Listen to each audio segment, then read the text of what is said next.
So let us get into the business of today. Is my video on? Yes, yes. Your video is on. I thought you would hold on to see if the few others would join. Well, my brother, African time is not something I'm going to do or encourage. When people come and see that we've started, next time they will respect timing. It's okay. Yes. It's okay. Okay, I see there's someone else in the room, and this is good enough for us to start. Good enough for us to start. Let me see. I think he's joining. Where is he? He was about. Yes, he has joined. So, Mr. Dia, welcome, sir. Welcome. Thank you for joining. So let's just get into the business of today. Let me introduce our other participant on the line. His name is Bernard Akure. He's someone I also like you to get to meet. If you recall, part of our goal in our hub is for people to network, because your network is your net worth. He's someone I know, I've worked with. He's a good man. So it'll be good if you guys can reach out to each other and connect. That opportunity will be made available eventually, but look out for him. He's a great guy. And Uncle Ben, Mr. Dia, is also someone I've come to know. His work speaks for him. People have recommended him. In fact, I think the way we met was someone recommended him to me. So let's look forward to that period when we'll connect. So because of our time, let's just get into the business of today. So this masterclass is the free masterclass that we promised in the hub based on people's requests about growing their client base. And I know that this is something that is at the heart of what a lot of business people are grappling with, regardless of the type of business that you are in. And I'd just like to provide some pointers before we wrap up our meeting today. So the topic is why you are not getting clients and how to start now. Why you are not getting clients and how to start now. If your hand is free, please just type on the group to tell people that we've started the meeting, those who signed up, and that they should join in. So why do you think you are not getting clients? Let's just think about it. It's a rhetorical question. Why do you think that you are not getting clients? I want to believe that you've done a lot of things in the past. I also believe that your business is not new. You didn't start it this year. And even if you started it this year, this is July, so it means your business is at least 7 months old. So why do you think you're not getting clients? You've probably posted online, you've done planning, you've done strategy sessions, you've even pitched to customers or to people, you've tried to execute or create a product or a service one way or the other. But there is something missing, and that is consistent client flow. I know that everybody here will be happy to know that every day they go out to their shop, to wherever your office is, or even if it's online, you want to know that at least 5 people are going to buy my products today. At least 5 people will patronize me today. It gives a certain level of joy. You know that no matter what you do, at least 5 people will buy from you. That consistency, that predictability, it gives stability in your revenue and in your profit base, and also helps you to scale. So this masterclass is not for me to motivate you. It's just to give you pointers on how you can change the game in whatever that you are doing, how you can change the game. So, and also for you to know what is wrong and what you can do differently from now. So where is this coming from? So over the years, as some of you may know or you may not know, I've been studying the things that make businesses to grow. So I'll tell you my story. I come from an entrepreneurial family. I was born into a business.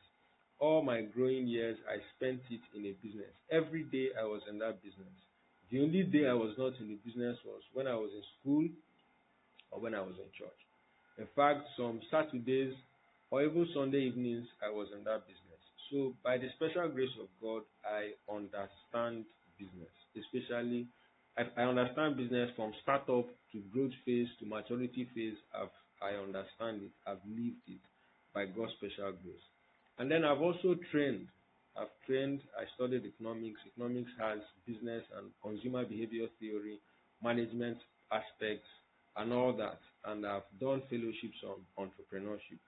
Also, there are people that I've been following over the while, people who are leaders in this line of thinking in sales. I've been following them, people like Aaron Ross, Jeb Blunt, even the guys at Y Combinator, the founders of Netflix, people who are doing innovative things, Salesforce, when it comes to sales. I've been following them, understanding their philosophy, how they operate, what makes them successful.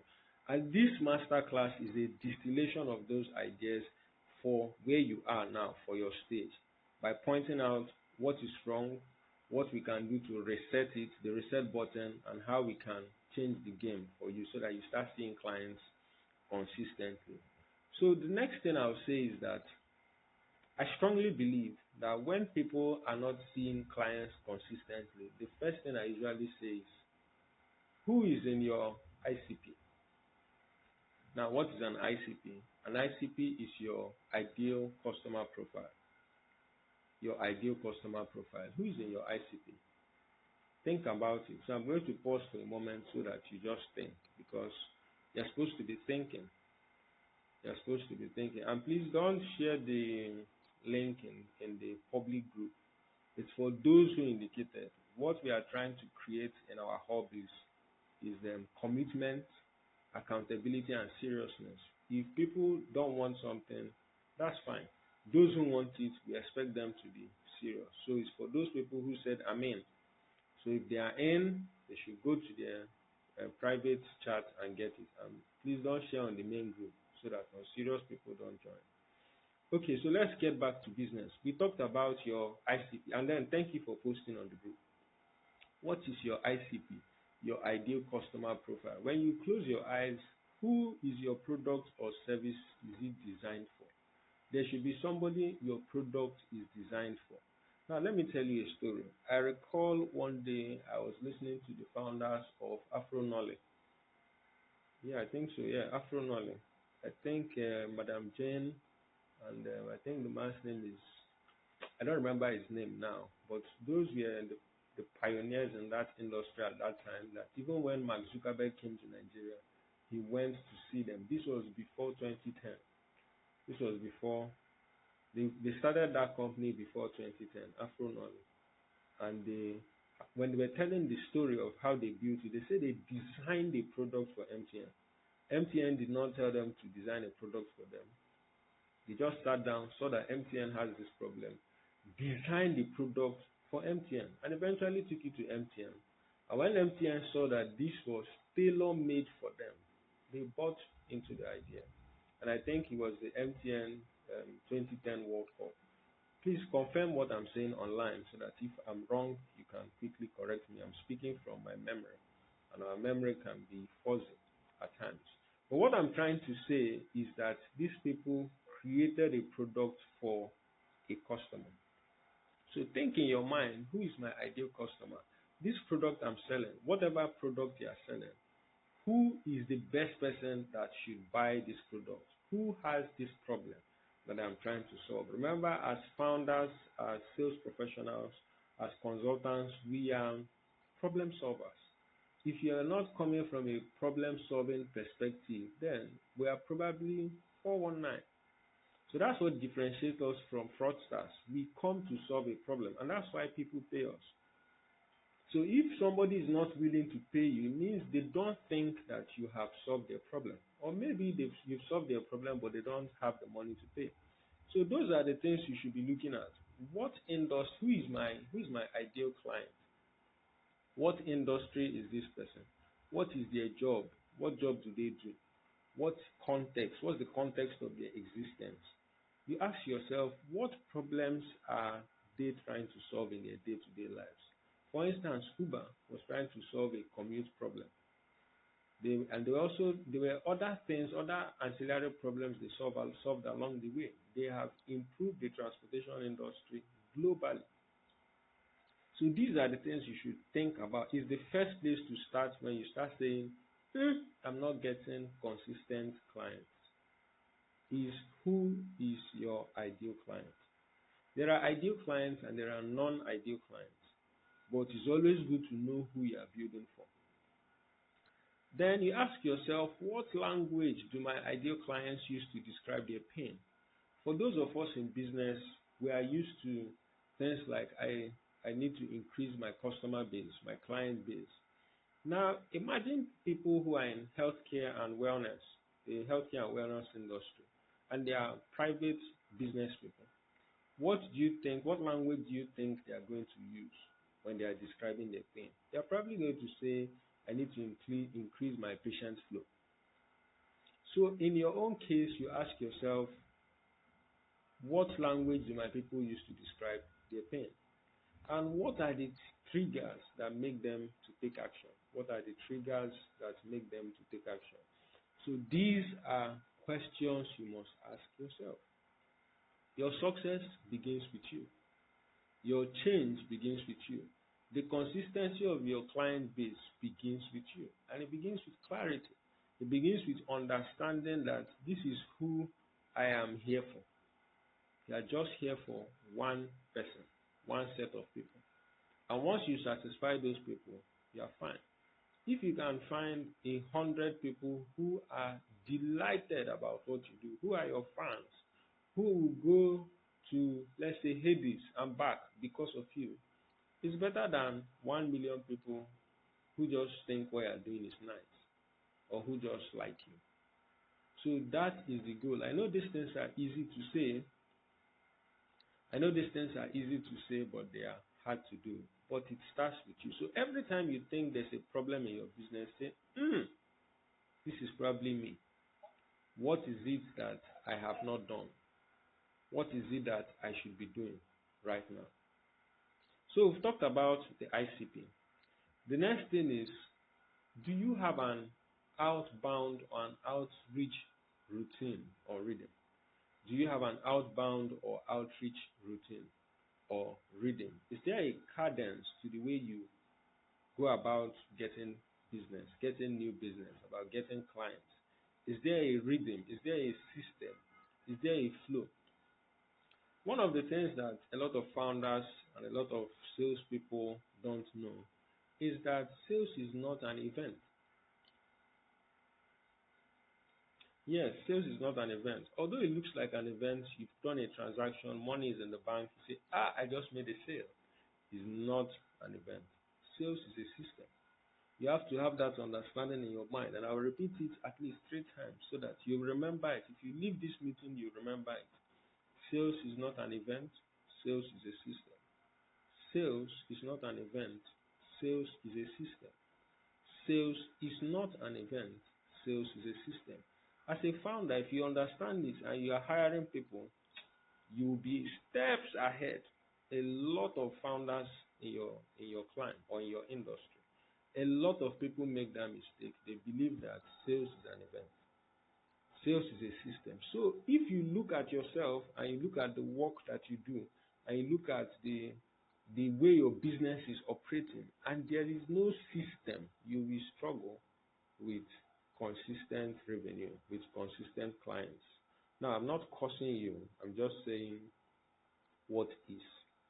Everything in life answers to a formula.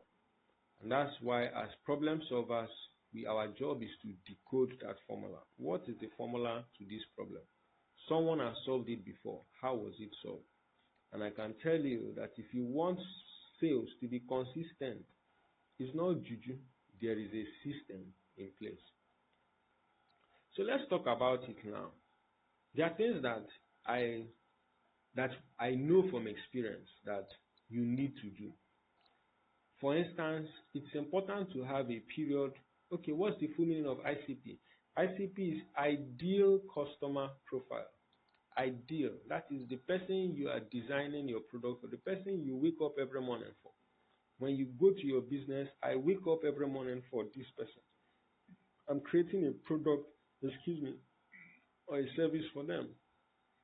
When God has called me to solve their problem, that kind of mindset, it just helps you that you begin to create solutions, and those people are looking for solutions.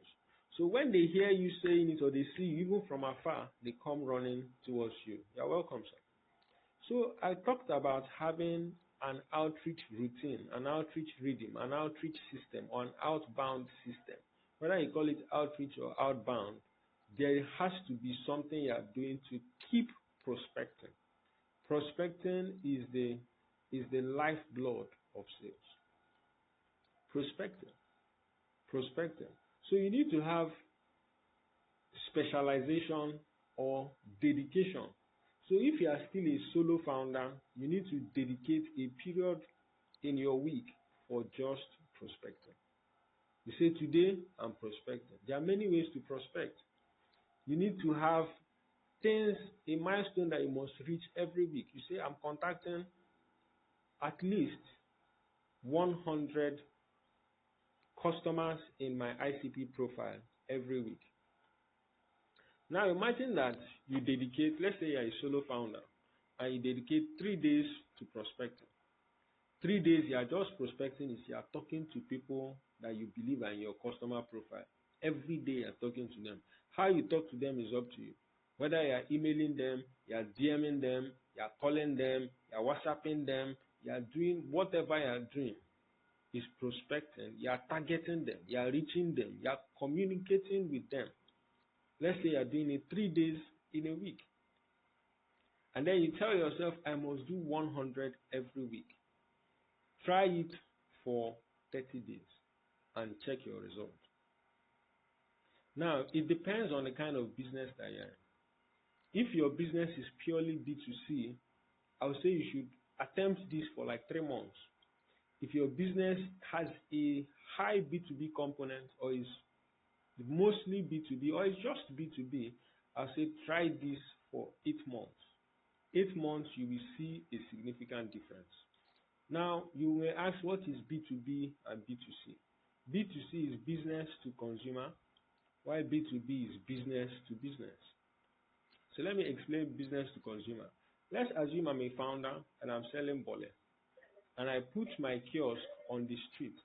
My business is purely B2C at that moment. That is just one kiosk.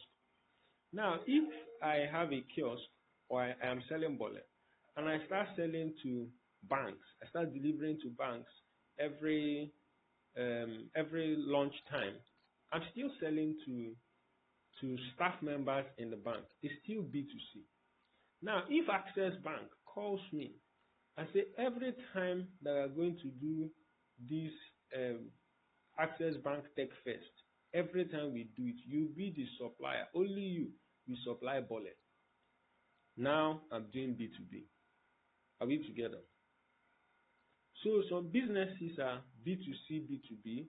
Some are purely B2C, while some are B2B only. And then there's also another level, B2G. If your ICP, that's your ideal customer profile, is just the government, you are selling to the government, now that's B2G. And one business can be 3 of these people, B2C, B2B, B2G. Now, I have said some important things. Sales is not an event, sales is a system. And I said, if you are a solo founder, you need to dedicate a period in your week for prospecting like a crazy person. If you don't reach that level of craze, that level of purposeful insanity, where you consistently contact the people in your ideal customer profile for that period in a week, and you say, I must do 100 per week, problems will come out in your revenue. When you don't have revenue, 2 months later, know that it's your fault. I'm not trying to blame you. I'm not trying to make you feel guilty or to curse you. What I'm trying to do is to create personal responsibility. As founders, that's what we ought to do. However, doing these things yourself is not the best. Why? Because you are a founder. God called you to be a founder. The job of a founder is different from this thing that I am saying. This is only useful when you are at the pre-seed stage. You are at the very rudimental stage of running a business. The ideal thing is that you have people who are doing this for you so that you can focus on the job of being a founder. There is a job for that. So I will recommend that you find people to do it for you. There are many ways to go about it, innovative ways. And one thing about founders is that founders are creative people. So find creative solutions. What kind of people do I need to do this for me? Number one is you already know what they need to do. You already have an idea of what the solution looks like. We are trying to create a system here, and that system is about consistency, predictability, routine, and outcome. So you need people who are dedicated to prospecting. You need another set of people who are dedicated to closing business. And you need another set of people who are dedicated to customer service.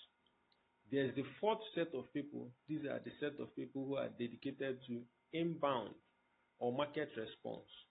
These are people who are responding to your social media, responding to customers coming from social media. Now, this thing I've told you is a lot. I can go deeper. And if you want more, we can go deeper. But I've just given you an idea that you can start running with to reset your business. Now, the next thing I'll try to say is that you are not tracking. I think Peter Drucker said that whatever you are not measuring will not grow. It will not improve. So for things to improve, you need to be measuring them. You need to be tracking them. So you need to be tracking some things weekly. You need to ask yourself, how many contacts have I made? How many conversations with people in my ideal customer profile have I started? How many follow-ups have I sent? How many offers to people say, this is what you will get from doing business with us? How many offers have I made? How many sales deals have I closed? When you measure these things, they don't need to be many. From 3 to 5 metrics or indicators that I am measuring will tell you every week, am I moving forward or am I slacking? And I would like to you, being a solo entrepreneur can be discouraging because you can't really see, sometimes you can't see the progress that you're making. And there's so much work to do. And at that point, many people, in fact, a lot of people, 90% of people don't believe in you on your idea. People only believe in you when you have attained the level of success.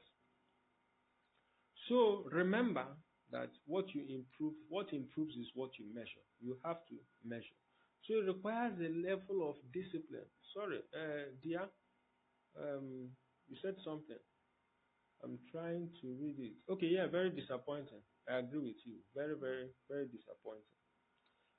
So let's go to our next point before we run out of time. So what if another reason why you're not getting clients is because you are trying too many tactics? Today you hear is webinar, tomorrow you hear is social media live, today you hear is email, today you hear is this one, and you're trying all of them. For you to have a solution that lasts, you need to have just a few tactics that work for your personality. Now, if your business is big enough and you have people working with you, they shouldn't do too many things. Chasing too many targets will lead to a dissipation of energy. Your targets should be few. In fact, use the one that works best for you. So you need to ask yourself, okay, so this is our vision. What is our objective? What is the how? How do we achieve this crazy level of prospecting? What's the how? What methods are we going to use? Is it writing? Is it calling? Is it visiting? What are the things? You know the type of business you're in and you adapt these things for your business. So whatever tactics that you're going to use, my recommendation is let it be something that works with your personality strengths. Because your company has a personality. And every company takes the personality of the founder. So if the founder is a laid-back guy, the company is going to be laid-back. If the founder is an aggressive person, the company is going to be aggressive. If the founder is a balanced person, the company is going to be balanced. So all those things, just do what works for you. You are unique. You bring a unique solution to this world, and start with where you are best at, where you are most comfortable at, and then grow from there. So pick 3 to 5 tactics that work for you and stick to it for at least 4 weeks. For at least 4 weeks. For me, I encourage you to do 90 days. 90 days is 3 months. Because for you to even be getting minimum traction, I would say do 90 days. 90 days is 3 months, especially so that you can be getting things from customers from social media, B2C customers, or you're on the streets, just give it at least 3 months. If you give it 3 months of you working in a system, not as the spirit leads, you are working in a system, you will see results. If you don't see results, let's talk again and we will know what is wrong. But I can assure you that you will see results. Even before the 3 months is up, you will see results. And then if you are in a B2B sales, what you are selling is strictly for businesses, give it a minimum of 8 months, but I'll say 8 to 12 months. But let's do minimum of 8 months because I know I've done B2B, I still do it till today. And yes, it's 8 months that we talk about as minimum, but you can see some turnaround before even 8 months is up. But before you say I'm giving up 8 to 12 months for B2B, then let's talk again. For B2G, you already know that's another kettle of fish altogether. It's government, and you know how fast those people make decisions. Okay, so remember that what we are doing here is that consistency beats talent. It beats creativity, especially when it comes to making money. When it comes to revenue, when it comes to satisfying your customers, you need a certain degree, a base degree of consistency. Without that, you are going to struggle. And this is where solo entrepreneurs suffer. So solo is good, but it's not the best. Then it takes me to my next point. You are building alone. Why are you building alone? You are a builder. A founder is a builder. Why are you building alone? There is no elite athlete in this world that is alone, that in his team is the only person. Let's say Barcelona FC and there's only one player, Messi or Ronaldo. Only he's the person. He plays 5, he plays 6, he's goalkeeper, he's striker, he's midfielder, he's linesman, he's person. He cannot do it all. No elite athlete succeeds alone. You need to specialize. I know that sounds funny, especially for us who are founders and builders. We got to where we are by knowing how to do many things and doing them very well. But at some point, you need to pick the best and specialize. You say, okay, my best is I'm a CEO. I bring strategy to this business. I have vision. So that's my best. Good. Stick to it. Find people who do the other ones. They do operations. Get them and let them start doing the rest of the job. So what I would recommend is that you should join a room where you share your numbers weekly. If you have a room, yes, you can be anywhere in the world, but you have let's say a virtual room where you share numbers weekly, where you report the actions that you've taken in your business every week, and where you're not just motivated, you're inspired to do more because you see people who are in your stage who are putting in the work to create a system. And that's why I'll make some announcements and then we wrap up. We are running out of time. So at the end of this program, this free masterclass, we are creating a visibility growth board. I think the next thing on the list of things that people said they need on... Sir?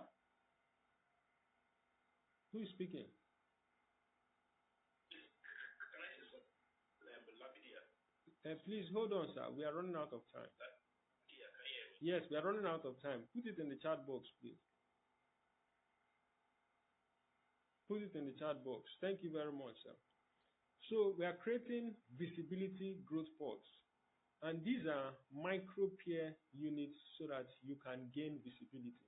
Where people, your peers, people who are in the same stage of business can help you to get visibility and to grow your business. The objective here is for focus so that you can report the metrics that you have and you can create visibility habits. We are going to begin it this week by the grace of God. It's just a group of 3 to 5 people who do the pilot phase.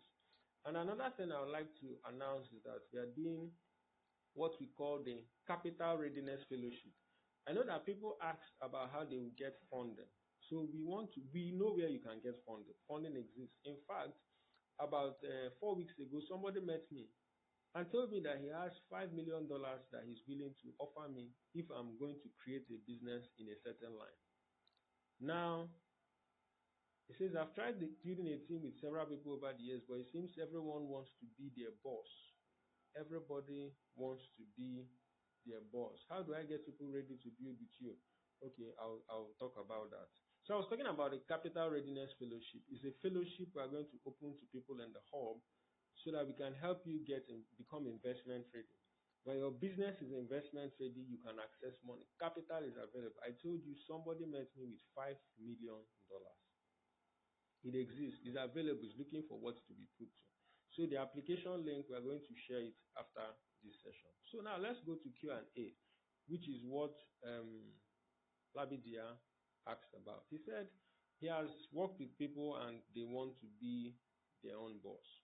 I understand everybody is looking for freedom, whether it's financial freedom, whether it's freedom for their time, whether it's freedom in intellectual. He says visibility growth pod, POD, POD, yes, a growth pod, visibility growth pod. So this meeting will end soon. If it ends, we are not going to have another meeting, but remember the things we have discussed, and let's put it in practice. And if possible, join the visibility growth pod. It will force you. The pilot phase is free. The second phase will not be free. And the second master class we are doing will not be free. We do these master classes twice a month. So, Mr. Dia, what I would suggest is the style of leadership. You need to find a style of leadership that works for you and your team. And number two, find out how to inspire and the problems that your team they come with a problem. If they are coming to you, they have a problem and that they believe you should solve it because you are the orga. You should solve that problem. So most people struggle with that kind of team if the team sees that they are not getting anything in return. So I would say look inward. The problem in any business that we are doing as founders, anytime we see a problem in our business, say, the problem is me. I know that this may be hard, but it's what I do. I start with the problem is me. What have I not done? What should I do? Before I look at the next person, I have to examine myself, put myself under the microscope. As a leader, what is the thing that I should be doing? Because everybody is looking at you. It's the way you move, they will move. The way you inspire them, they will inspire. But when they don't get inspiration, and there are people I've led over the years, they deserted me. Why? Because I stopped inspiring them. And I had to ask myself again, what happened? What died in my life or in my leadership style? And I had to find it again. And the moment that inspiration came, I didn't need to go and beg them. They started looking for me. And now I'm the one doing shakara. I decide who I work with. So the problem is always us. It starts with us. Everything rises and falls with leadership. I believe it was Pat Utomi that said that. Everything rises and falls with leadership. So we need to keep improving. As salespeople, as founders, our job is leadership. Self-leadership, self-governance. Whatever we do to ourselves, we now translate to our businesses, to our teams. Find out what are their problems and how to solve it. It's not in a manipulative way. This guy wants to make money. Okay, let me use him. I'll use him, do this. Okay, I'll give you money. No.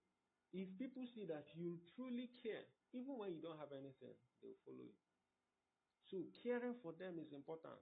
Showing for them when it matters to them is important. Even doing things that are outside your job's jurisdiction as a founder, just to be there for them is important. Say, this guy, because of what he did, no, I will not leave this guy. They develop loyalty for you. They want to help you. They have their own dreams. So the goal here is how do you get their dreams and infuse it in your own vision so that we are building together, not they are building for you. When people see that they are building, for me, I'm still struggling with that. Every day I see a new person is a new problem. They say, you're adding a new person to the team. You have to understand their vision and see how you can infuse it. Maybe you think they want money. They may not want money. For some people, they just want to see that they are making a difference. You say, okay, the infusion of dreams. Yeah, they just want to see that they are making a difference in the world. They want that. You may not know, say you give money, you are throwing money. I'll pay you 1 million, 1 billion, whatever you like. It doesn't mean anything to them. Some other people, they don't care about making a difference. It's money. So that's why you should be fair across board. Pay well. If you have the opportunity to pay well, pay well. Pay above industry average. Now, I'm going beyond the scope of this our free lecture, But I believe you should attempt that. Care for people. Care for them. Let them see that sincerely, this man cares about me. Yes, he may not have. Yes, the business may not be growing, but with what we have today, this guy cares about me. Sir, they will follow you. Everybody is looking for care. Even your customers are looking for someone to care for them. And that is why they are paying you. So if your customers can pay you to care for them, your staff will follow you even when there is nothing, if they see that you care for them. So ladies and gentlemen, I think we have come to a good place in our program. The meeting might end by itself. Instead of us to be kicked out, let's end it like civilized people. And then we regroup again. So the visibility pod should be out before the end of today by God's grace. And then the application for the Capital Readiness Fund, for those of us who want to grow our businesses, please on the group, talk about the things that we have learned, generate interest so that people who want to join the Capital Readiness Fund can join. The Capital Readiness Fund is not free. They are not paying for it because the value we are giving is much more than what they are asking for. That money that we are asking for is just to show seriousness. It's saying, I'm serious. I'm serious about what you're saying. So because I've co-founded it with one of the guys leading MBAs at Lagos Business School. So then they are bringing a lot of MBAs from Lagos Business School and across the world. This person I'm telling you also studied at Holt University. Holt University is in the UK, is in Dubai, and I think is also in China.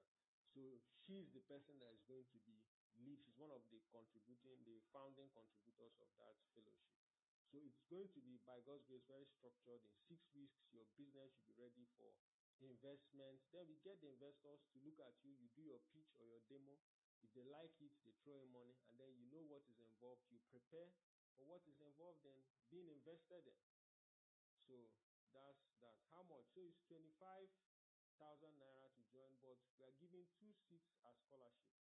2 seats as scholarship. So we are taking only 20 people, 25,000 naira to join, 2 seats as scholarship. So the rest I will announce on the group. So gentlemen, thank you for your time. Encourage people to participate in what we are doing. The group